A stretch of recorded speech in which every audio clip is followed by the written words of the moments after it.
My parents punished me because my brother had no friends, so he took it upon himself to prove why he had none, and they still sided with him. So I had to resort to drastic measures to finally get through to them, and it did not go as expected. My parents salivate on the ground my brother walks on, and today I'm sharing how karma finally caught up with them at my wedding. Growing up, there were 2 sets of rules, one for my brother and one for me. All he had to do was say the words, "Lily did," followed by something I supposedly did wrong, and I'd be punished immediately. No questions were asked, and I'd be immediately bent over my parents' knee and disciplined. Sometimes they did it so hard it hurt to walk. Once when I was 7, he told our parents I had broken one of his model airplanes. I was disciplined and sent to my room without dinner, despite the fact that I had been at a friend's house all afternoon. The worst part was that if he did something wrong, I would be the one to get punished too. If I caught him red-handed, I'd get in trouble for not minding my own business. Family outings were always to places he wanted to go, even during events meant to celebrate me. My high school graduation dinner, we went to his favorite seafood restaurant despite knowing I'm allergic to shellfish. "You can order a salad," my dad suggested. And as my brother got older, I missed the days where he ignored me or just acted entitled, because it wasn't long before I was covered in bruises from becoming his personal punching bag. But everything changed in middle school. His friends gradually disappeared, either moved away or realized what a jerk he was. I only discovered my brother had become a social outcast because we attended the same school. One day during lunch, I overheard some kids from his grade talking about him. "Gosh, Mosky is such a nightmare. Did you hear how he made fun of Mr. Peterson's dead daughter yesterday?" I, on the other hand, was generally well-liked. I wasn't the most popular girl, but I had genuine friends who enjoyed my company. Once he noticed this difference, I somehow became even more of his constant target. He started making up elaborate stories about me to get me grounded. My parents started saying things like, "Your brother says those kids are troublemakers," or "Why can't you be happy staying home like your brother?" And of course, when I told them he was wrong, they'd hit me with the "he's older and knows better." The only thing that saved me from complete isolation was my network of cousins who lived nearby. And one day, I finally came clean. They invited me to join them for a mall trip, and while we were away from my parents, I took advantage of the situation. My younger self bluntly admitted I couldn't go, because my parents banned me from having friends since my brother couldn't keep any. This comment spread through the family grapevine like wildfire, and apparently, my aunts and uncles confronted my parents about it later. "Is it true you're punishing Lily because Mosky doesn't have friends?" my Aunt Sarah asked my mother. I got punished for lying and grounded for weeks, but after that, something shifted. My parents eased up slightly on the restrictions, but the damage to their perfect family image couldn't be reversed. And because everyone now knew about my brother's social failures, he switched schools. My parents immediately agreed despite the higher tuition and longer commute, but still, he never forgave me for exposing him. If anything, his mistreatment intensified. But it wasn't just him anymore. Him and his new friends would come over and bully me together. They'd make comments about my appearance, hide my belongings, or deliberately exclude me from conversations. Once they even put salt in my water glass and laughed hysterically when I spit it out. My mom just smiled indulgently, saying, "Boys will be boys, sweetie. They're just having fun." My cousins became my closest allies, because my parents treated them 100 times better than me. My cousin Jocelyn especially became like the sister I never had. Her house was the only place I could experience what a normal family dynamic felt like. Pretty much everything stayed the same for a while after that, until I turned 16 and got my first boyfriend, because for some reason my parents insisted on meeting him, despite my reluctance. "We have to make sure he's good enough for our little girl," my dad said. And maybe in a world where I actually believed he cared, this would be touching. But my boyfriend wanted to meet them, so one day I gave in, and he came over. And I found out my brother was even worse than I thought, because during the visit, my boyfriend Tyler found me in a panic. He told me my brother had cornered him alone in the kitchen, wearing barely there shorts and no shirt, batting his eyelashes while trash-talking me and suggesting they hang out sometime. My boyfriend was completely creeped out and immediately found me to escape the situation. "Meg, I don't want to freak you out, but your brother just hit on me," he whispered, eyes wide with confusion. "He said I was wasting my time with you and that he could show me a better time." Then he, touched my arm and winked. It was super uncomfortable. My eyes went so wide I thought they were going to pop out of my head. I still can't wrap my head around what happened next. My brother told my parents a completely different story, claiming my boyfriend had made inappropriate advances toward him, but he reluctantly declined out of loyalty to me. 3 guesses who my parents believed without question? "How dare you bring that predator into our home?" my mother shrieked that evening. "Your brother was so upset he could barely tell us what happened." "But that's not what happened at all," I protested. "Tyler wouldn't do that." "Are you calling your brother a liar?" my father demanded, fist pounding the table. "He was in tears, Lily. Tears. Here's the thing. While my boyfriend wasn't perfect, I believed him instantly for one simple reason. My brother was not exactly the catch he thought he was. My parents and brother were all significantly overweight. My parents showed love through excessive food, which mostly went to him. While I've always been naturally thin, partly because food deprivation was a common punishment for me. I'm not saying appearance matters more than personality, but considering my brother's entitled attitude and awful behavior, even my insecure teenage self couldn't imagine my boyfriend would risk our relationship for someone like him. My parents banned me from seeing that horrible boy anyway. I tried dating in secret, but it was impossible to maintain with their constant monitoring, and we eventually broke up. Tyler refused to come anywhere near my house again, telling friends at school that my family was creepy as hell. The exact same scenario happened with my next boyfriend. My brother made unwanted advances, got rejected, then claimed victimhood. When I pointed out the pattern, my parents decided I simply had terrible judgment in men and kept choosing predatory boys. After that, I gave up on relationships in high school. I earned a reputation for casual hookups because I'd make out with guys but refused to date them officially. Thankfully, this never got back to my family. I'd tell the guys up front, I can't bring you home and we can't be seen together too much. My family is complicated. Most were fine with this arrangement, and it gave me some semblance of a normal teenage experience. During this time, my brother proudly paraded around his one and only boyfriend, whom my parents treated like royalty, while constantly asking why I couldn't find someone respectable like him. They'd invite him for dinner constantly, buy him small gifts, and include him in family photos. When the guy suddenly stopped coming around, the narrative immediately shifted to him being a manipulative jerk who took advantage of my poor brother. I later found out from a mutual acquaintance that the boyfriend had caught my brother trying to flirt with his college roommate and dumped him immediately. The double standards continued in every aspect of life. My brother had generous spending money and lenient curfews,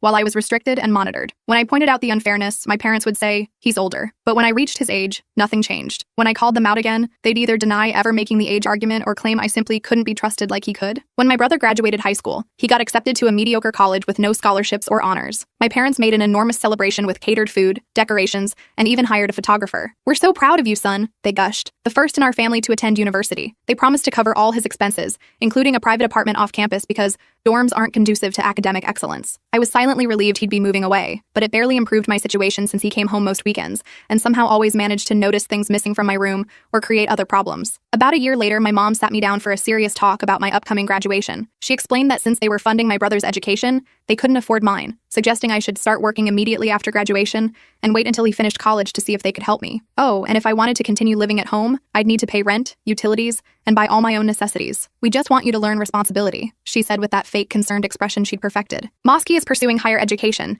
but you've always been more practically minded." When I mentioned student loans, she replied, "Well, we care about your future too much to let you make poor financial decisions. We'll decide if a college is worth going into debt for." They never mentioned scholarships. They had no idea what my grades were and never believed in my abilities anyway. I simply responded with a calm, "Okay." My mom seemed shocked by my lack of reaction and started crying, probably hoping I'd throw a tantrum so they could justify never supporting my education. The truth is, after years of their terrible parenting, I never expected their help. I'd been secretly preparing for college independently, using all those lonely hours at home to study relentlessly. College represented my only escape route. My guidance counselor, Mrs. Peterson, was the first adult who seemed to actually see my potential. She helped me navigate applications, scholarships, and financial aid forms without parental involvement. When graduation approached, I worked harder than ever and secured a full scholarship to a solid state university with a good program. Knowing my brother would try to sabotage this through my parents, I announced my acceptance on social media simultaneously, while telling them in person, even tactically thanking them in the post. So grateful for my parents' support as I head to state university this fall on a full academic scholarship. This prevented them from blocking me from going without explaining why to our extended family. Initially, they seemed proud and boasted about it. Then my brother got to them, and suddenly they started asking if I was sure I wanted to go, letting slip that my brother was struggling academically, and since he was naturally smarter with better judgment, I would obviously fail miserably. I stood my ground, and they reluctantly accepted they couldn't stop me without looking terrible to everyone who had congratulated me online. College became my salvation. I visited during holidays but could legitimately use financial limitations as an excuse to limit contact.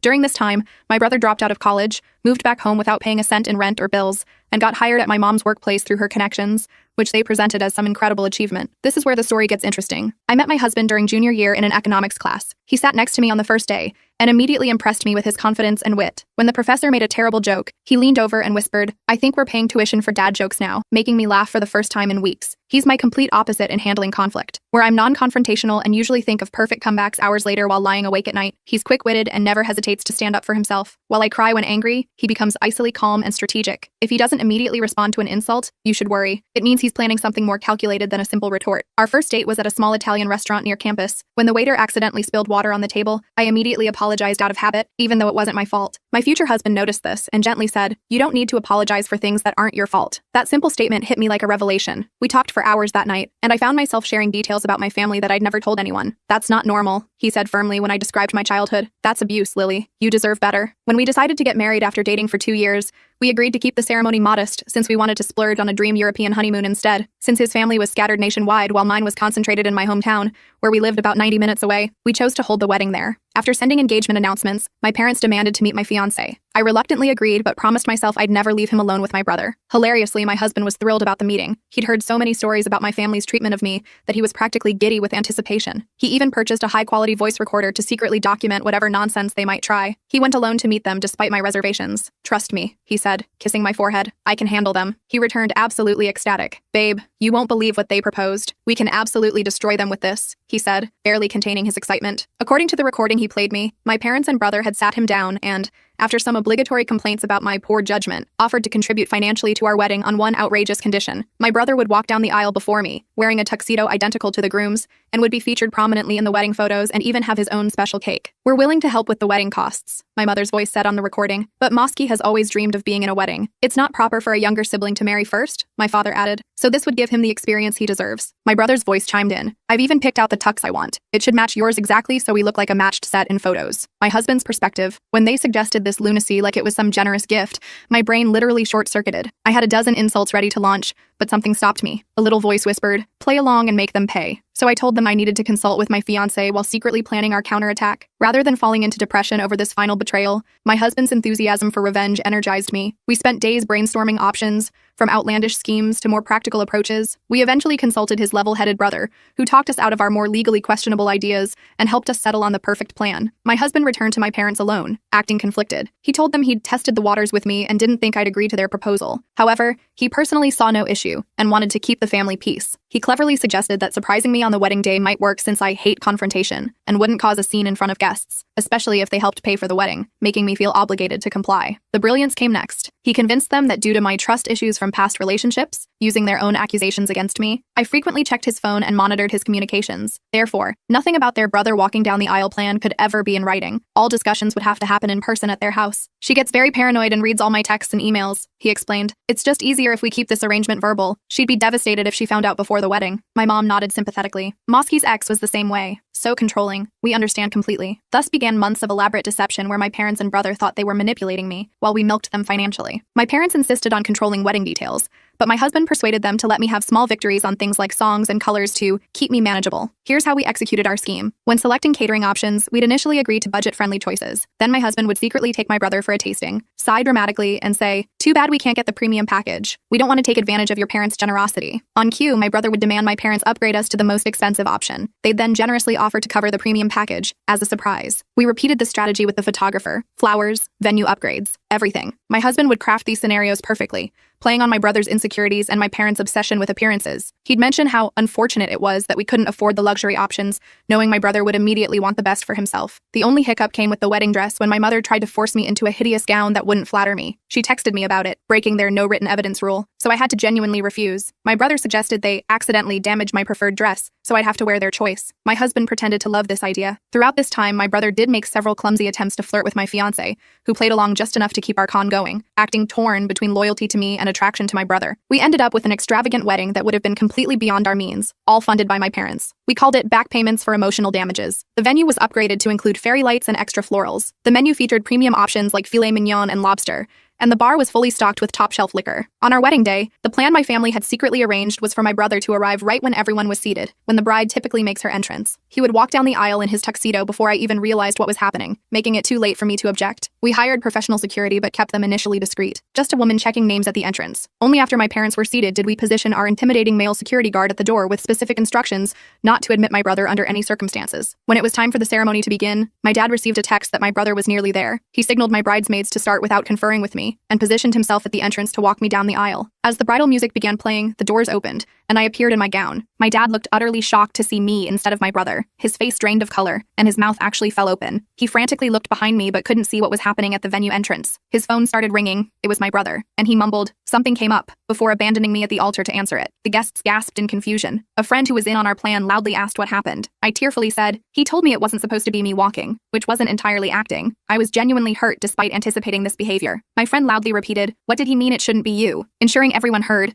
then announced she'd go check the commotion, racing off to witness the chaos. My mother eventually followed, leaving me standing alone. My father-in-law immediately rushed over and took my arm. We'd prepared him for this possibility. "I'd be honored to walk you down the aisle," he said loudly enough for everyone to hear. His obvious concern made me smile through my tears. I walked down the aisle amid whispers and confusion, with several guests leaving to investigate. The ceremony proceeded perfectly once I reached my soon-to-be husband. Throughout the reception, people kept disappearing and returning with shocked expressions, but no one dared tell me what was happening. From multiple accounts gathered afterward, here's what happened. My brother arrived wearing a tuxedo identical to my husband's, complete with the same boutonniere and pocket square. Our security guard refused him entry, explaining there was already a wedding in progress with the bride present. My dad threatened to call police, claiming the guard wasn't authorized. The guard calmly agreed to let authorities sort it out, knowing it would be too late to disrupt our ceremony. My friend arrived, creating a scene and stalling by loudly demanding explanations. What's going on? Why is the father of the bride out here instead of walking his daughter down the aisle? My mother joined, followed by curious guests. Their plan exposed, my parents attempted damage control as horrified witnesses berated them. When they blamed my husband for orchestrating everything, he was summoned outside. My husband put on his most bewildered expression and denied any knowledge of such a plan. What are you talking about? Why would I want anyone else walking down the aisle at my wedding? When they insisted he had agreed to it, he demanded proof, which of course they couldn't provide since all our text exchanges were about normal wedding details. When they claimed, "But you told us not to text about it," he laughed and said, "How convenient that there's no evidence of this ridiculous accusation." My brother had a complete meltdown, literally sitting on the ground crying and screaming like a toddler. It was supposed to be my day too. He promised me. My mom was sobbing while my dad's face cycled between rage purple and panic white. Some guests even recorded portions of the confrontation on their phones. Security and other guests had to physically restrain my dad when he lunged toward my husband. "You lying piece of garbage," my father reportedly shouted. "You said she wouldn't make a scene." "I never agreed to any of this," my husband responded calmly. "And I find it disturbing that you apparently planned to hijack our wedding without my fiancé's knowledge or consent." No one at the wedding believed their story. They kept demanding explanations. Why would the groom agree to this? Why is there no proof? Why would you want your son to hijack your daughter's wedding? They had no answers and were eventually forced to leave,